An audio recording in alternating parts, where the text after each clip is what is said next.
WrestleMania Night 2 is completely wrapped up, and I have one big question to ask all of you to start things off with. What did you think of Night 1 versus Night 2 and how they stacked up together? Because Mania Night 2, I think I enjoyed it a lot more. Ladies and gentlemen, welcome to Assemble. I'm Matt. Thank you so much for being here. Let's start it off with the women's triple threat match that opened the show. Io Sky, Rhea Ripley, Bianca Belair for the Women's World Heavyweight Championship. Io Sky retained in this match. Might be match of the night for me, or match of Mania weekend, or at least one of them anyways. But this was top to bottom outstanding. I love the pace of it. I love how urgent everything felt. Io stood out like crazy, taking amazing bumps, great selling. I loved all the near falls, the near finishes. I loved Bianca and Rhea going at it constantly one-on-one, trying to get rid of Io throughout all of it. It felt like a WrestleMania match. Something that I felt was lacking with Night 1, and we might do a little bit of comparisons here and there, but Night 1, I kind of felt like it was missing that Mania spark, something that really got the crowd, everyone hyped up, other than like the main event, right, of WrestleMania Night 1. Night 2 felt like they took it up a notch, and the women in this match totally delivered. They made it an outstanding match, top to bottom. I wanted more of this. The problem I had with WrestleMania this year overall was a lot of the builds were just kind of so mediocre in my eyes. Some were really good, but some were just kind of okay. The women's triple threat build, I felt, was one of those that had a lot of ups and downs. And now that we had the match, the in-ring totally delivered. And I was shocked that Io won. I really was, because I didn't peg her to win at all. I figured transitional. I totally had my money bet on Bianca winning this thing. You can even hear the crowd a lot of times too booing Bianca, which was interesting. Her kind of pushing them away with her hand and stuff. Rhea being very desperate. I think there's a lot more story they're going to be able to tell here. Maybe it's going to be Bianca versus Rhea one-on-one. Maybe Naomi gets involved and starts teaming up with Bianca once again. They have a lot of options to go with. Curious how things land with Io as they get out of this. Who is she going to go up against? What are they going to do? Are they going to run it back again at Backlash? The finish was just awesome. Bianca hits Rhea with a KOD, goes for the cover, and then Io hits the moonsault. Super surprised, like I said, that Io won. Happy that she did, because it was just surprising. I like that at WrestleMania, just kind of unexpected, and I just can't wait to see what's going to happen next. This was awesome. Coffee is a massive part of my day, every single day. It's a ritual. It's what I do when I wake up in the morning after I have some water and open my eyes. Some call it a problem. I don't feel that way. But for me, there's nothing better than being able to wake up in the morning, have freshly brewed coffee ready to go, and the quality is there, and that's the biggest thing. So I wanted to talk today about Trade. Trade is the #1 US coffee destination. For example, Space Cadet, kind of chocolatey, whole bean coffee right here. I've ripped the seal and I've already had well, I've had a lot. They bring fresh coffee from over 50 of the country's top roasters. So they have Trade taste testers that taste thousands of different types of coffee. They curate over 450 amazing roasts. What they do is they will have you take a quiz online. I've done the quiz myself. What's really cool is that it's not only just like, hey, what flavors do you like in your coffee? But they start with, how do you prepare your coffee? Do you like to do it over pour? Do you like to do it through the carafe and do it through the machine? For example, I picked the Space Cadet one because I wanted something that was going to be on the medium side. It's very smooth. I don't like anything that's going to have like a really hard bitter taste, but that's just me. But you go through all the steps of the quiz just to be able to figure out what it is you like to have, and then they tailor it to that, and then they'll give you those options. What's really cool with Trade is that if that first bag you get isn't quite right, it's not hitting the way you want it, Trade will replace it for free until they nail it. Every bag is roasted to order. So the taste, the smell, you'll notice the difference right away as you're having your first cup. And the great thing is, you're not dealing with outlandish prices. It's on par with what you see in the grocery stores. Nowadays, getting coffee is kind of expensive. You can get freshly made coffee, roasted, delivered to your door every single month. It's an awesome service that they provide. So starting April 14th, 2025, Trade will be offering 50% off your first month trial. All you have to do is go through the link drinktrade.com/assemble, and you'll be able to apply that 50% discount. That's drinktrade, TRADE.com. See, I can spell. But I hope you'll check it out. Trade is an amazing partner. Tons of variety, tons of options for you in there. Whole beans, pre-ground, iced coffee, tons of options, tons of flavors. You really won't be disappointed. Thank you so much for Trade for supporting the channel. Now back to the video. Then they rolled into Drew McIntyre versus Damian Priest, the Sin City Street Fight. I thought this was great. I could have used a little more violence. I think that they could have done even a little bit more. But hey, I'm not the guy in the street fight. I thought this was just fun. It was aggressive. By the way, video package for WWE for Mania, I think they've done a very good job this year compared to previous years with getting you hyped up for the match, for the superstar, before the matchup. I thought they did a great job with Drew's video package, but this street fight, hey, it was fun. You have Drew doing a future shock DDT on steel steps. He's at an awesome spot where he's gonna walk the ropes like Undertaker, and he's gonna go old school, and then Drew kicks him off or pushes him off, and he lands through the tables on the outside. Thought those were great spots. Again, they used a lot of good weapons in here. Drew McIntyre going out taking a picture and taking a selfie with Damian Priest on the ground. There were some fun aspects to it. It was hard hitting. They did a lot of aggression, and they needed that. I think you need at WrestleMania. You need those, like, you need a weapons match. You need more of a hardcore match in there to break up the flow of everything. But this was good. Like, this was very, very solid. Poor Damian Priest doesn't win. Drew McIntyre did win. I really love the finish, though. You had a Claymore to Damian Priest with the chair in the corner all propped up and just looked like it knocked him out. And the sound that you got out of it of Drew hitting the Claymore on Priest was excellent. For me, could have used blood in this. It's early on in the night. I think it would have warranted that. I think they could have maybe increased that a little bit more with the violence. I also think that as I think about the match itself, Damian Priest could have been a little bit more aggressive, because in retrospect, I'm like, he got stuff in and it was good and he cut Drew off a lot, but I felt like Drew McIntyre was really aggressive and came out on top, obviously, and he was really the standout here. Wondering what they do with these guys going forward. Are we going to get a draft coming up soon? Are we going to see these guys switch it up? They're both on SmackDown. They both just kind of came over to SmackDown. So this feud, I feel like, is done. Drew, to me, he's got to move on to the title, and maybe Damian Priest can find something in like the US title scene. Okay, then we have the Fatal 4-Way IC title match between Penta, Finn Balor, Dom Mysterio, and the champion, Braun Breaker. This was fun. This was really, really good. Everyone kind of hit their spots in here, but there's obviously a lot of key highlights as they built towards the end. Braun Breaker, number 1 as champion.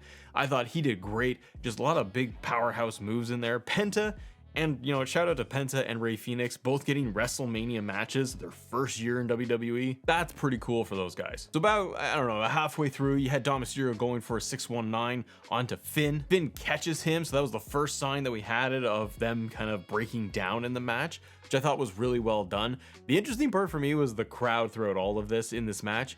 You could feel, like, the moment that Finn was tied up in the ropes and Dom kind of came up behind him, the crowd, you could kind of feel, was coming alive for Dom at that point, even that early on into the match. And then those two broke down, like I said, and the match just kept going. You then had Carlito get involved. He came down. He was getting involved by breaking up the pin for Finn. Finn is not getting the pin. Then you had a massive spot of Braun Breaker delivering a spear from one table to the next table onto Carlito, putting him through that, smashing the table. It was an awesome spot. You had a Mexican Destroyer in there too, which was great. Braun Breaker spears Penta, and then you have Dom going for the 619. Dom then goes up to the ropes, top ropes. He goes for a splash onto Braun Breaker, but he gets knocked off by Finn. Finn goes for the coup de grace, hits that, goes for the pin. Dom then does the splash right on top of them and pins Finn. Finn eats the pin here. Dominic Mysterio is your Intercontinental Champion. This, I think, was the right way to go. I really enjoyed this match for a Fatal 4-Way. You know, it moved. That's the thing about night 2. I felt like, hey, everything just kind of moved at a really good pace, and this match did that as well. I loved it. I thought it was fun. Dom, you could tell it was just a huge moment for him, and the crowd popped huge for Dom winning the belt. Like, they went big pop for Dom there. I don't know what they're gonna do with him. I mean, I think clearly you're gonna have Finn versus Dom, probably at Backlash for the IC title, and you know, Dom, is he gonna have Liv with him? Is he gonna break off from Judgment Day entirely? Dom's in a very interesting position right now. You may have just made a huge baby face based off of the crowd reaction. And you know what? Dom is even finishing celebrating. He's out of the ring and he ran right back in the ring past Finn and he celebrated some more. This was a huge moment, I think, just for him in general. But I'm so happy for him. And you know what? It makes things interesting for the IC title now coming out of Mania. It's something that I want to see. And I think you can get a really cool dynamic of Finn still dealing with Judgment Day. Are they going to add a new member at all? What does that look like? What's going to be the relationship with Liv and Dom and all of them coming out of it? Are you going to see another turn at any point where Liv turns on Dom? You never know. Okay, then you had Randy Orton versus mystery opponent. Now, sadly, we didn't get Kevin Owens. He's out with a neck injury, and the whole build for this thing very quickly has been Randy Orton fighting somebody at WrestleMania, and he's going to hit him with an RKO.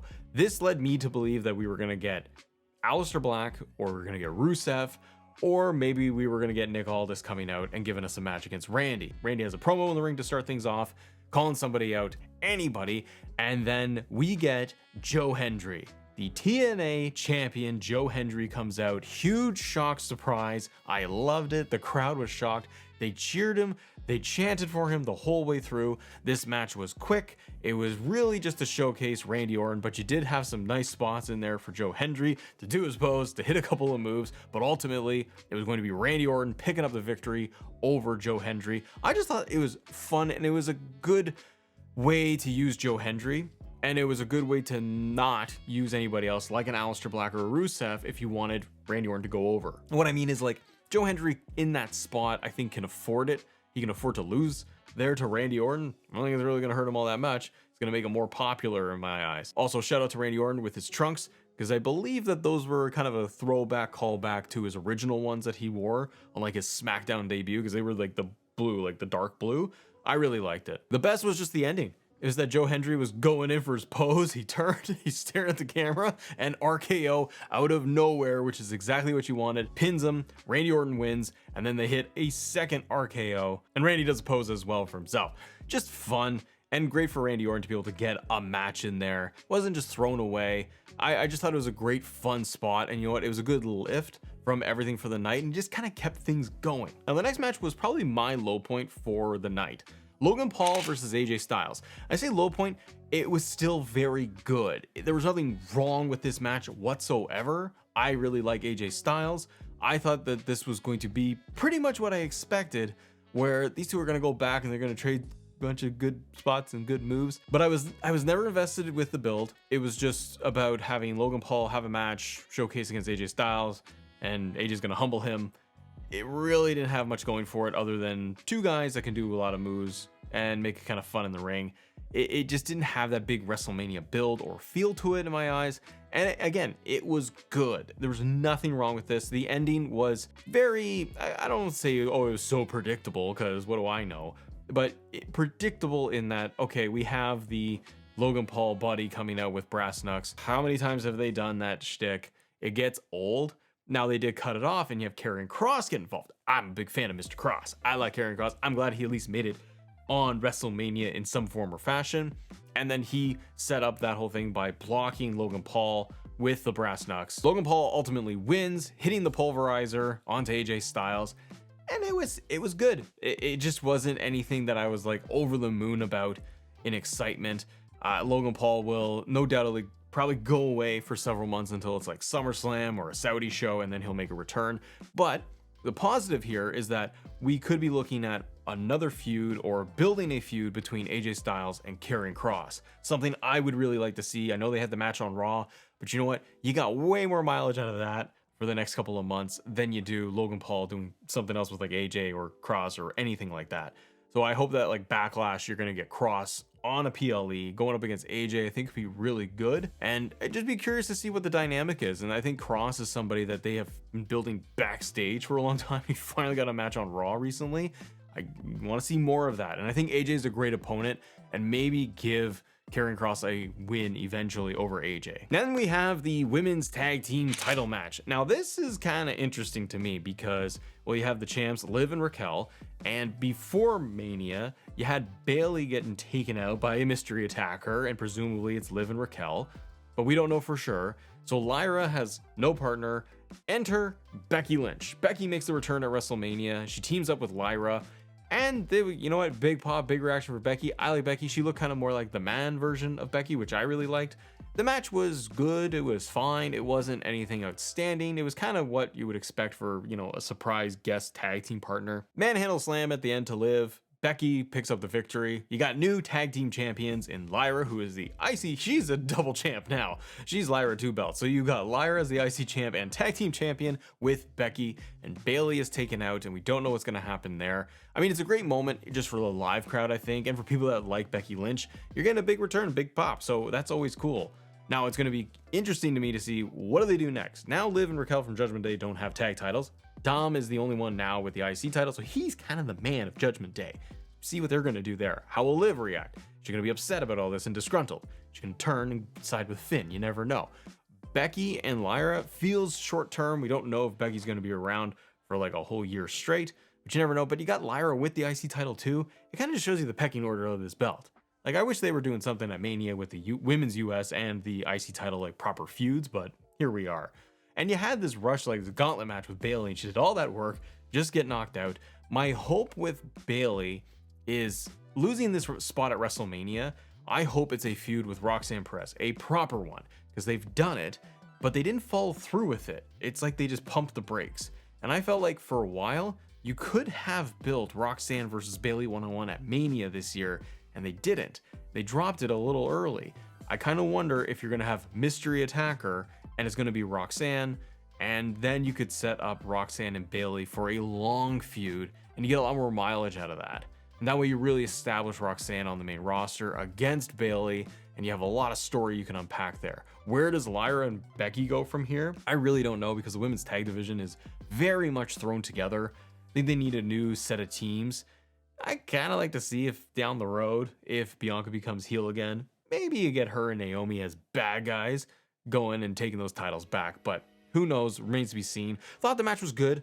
It's kind of like Logan Paul and AJ Styles, where it's like, okay, cool, big pop for Becky, and that's really fun, and it's exciting, and then it just settles in, and it's just kind of a normal tag team match. I still hold out that I wish that the SmackDown, the WWE tag team titles, the TLC match, I wish that was at WrestleMania, not going to be on SmackDown. And then the main event, John Cena versus Cody Rhodes for the WWE Championship. Now, everybody, as we get into this, I'd really appreciate it if you would hit the subscribe button, hit a like on this video. It helps us in the algorithm. We're trying to grow this thing to 50 to 100,000 subs and all that good stuff. But the fact that you're here, you're hanging out WrestleMania weekend, you decided to click on the video means a lot, regardless of you click subscribe or not. So thanks so much.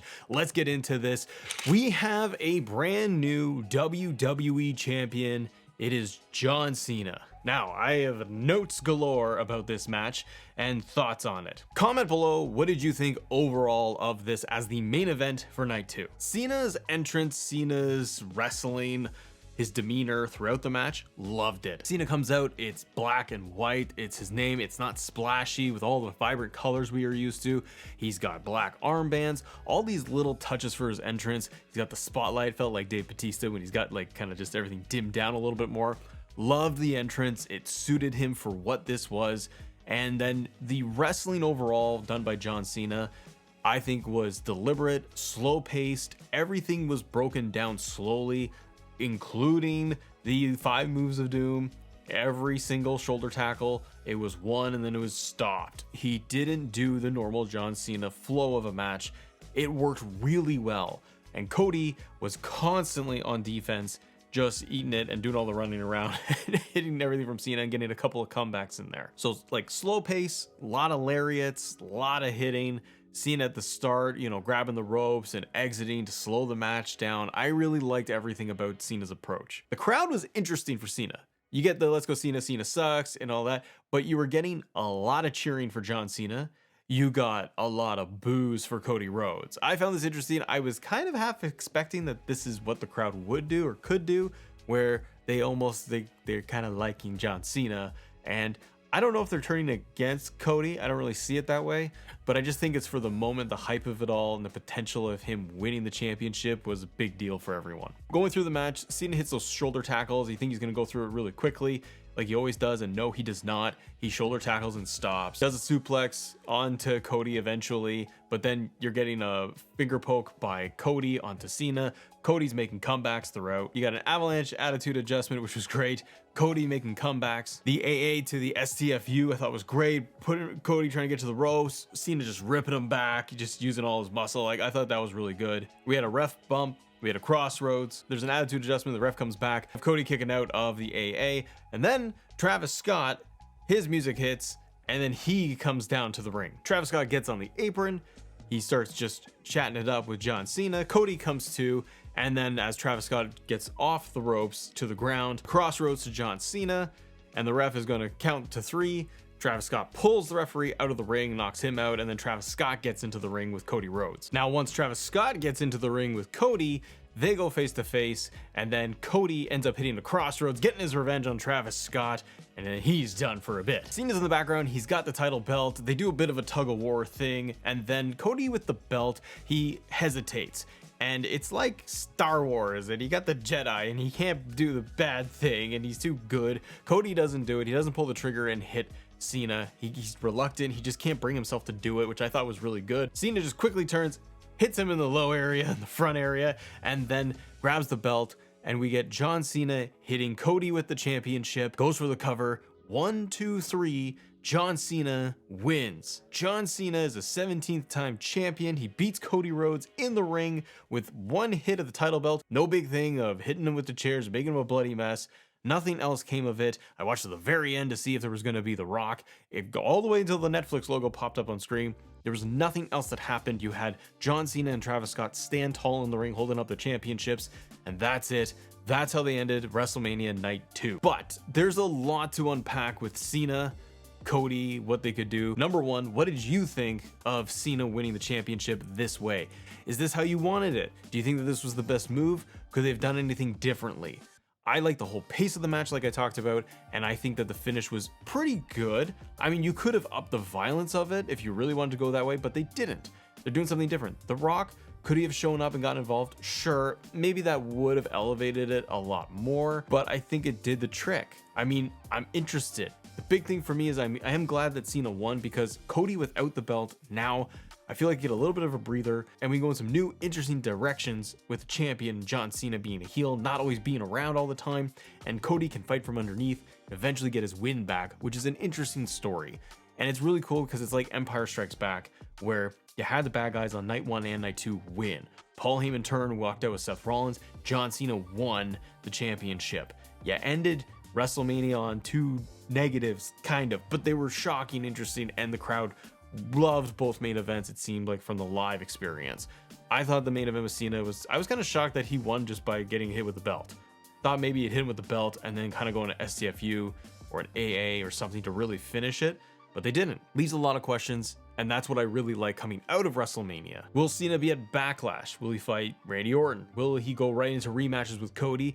And you know what? We didn't get The Rock. It kind of feel like he could have been used here, maybe a little bit, but you know what? We don't know what's going to happen next. Maybe Rock does show up or doesn't, and maybe it's going to be a big beatdown of Cena to Cody Rhodes now coming out of WrestleMania. Very interested to know what the direction will be and how it will unfold going to Backlash and Money in the Bank and all of that, and really what's Cody's next chapter with all of this to get his win back. Because eventually we're going to get there. He's going to beat John Cena at some point. But please let me know what you guys think of WrestleMania Night 1, Night 2, the main event here. John Cena was the right move, all that good stuff. But thank you so much for supporting the channel, guys. Hit that subscribe button if you haven't already, and I will see you on the next video. Have a great night. See ya.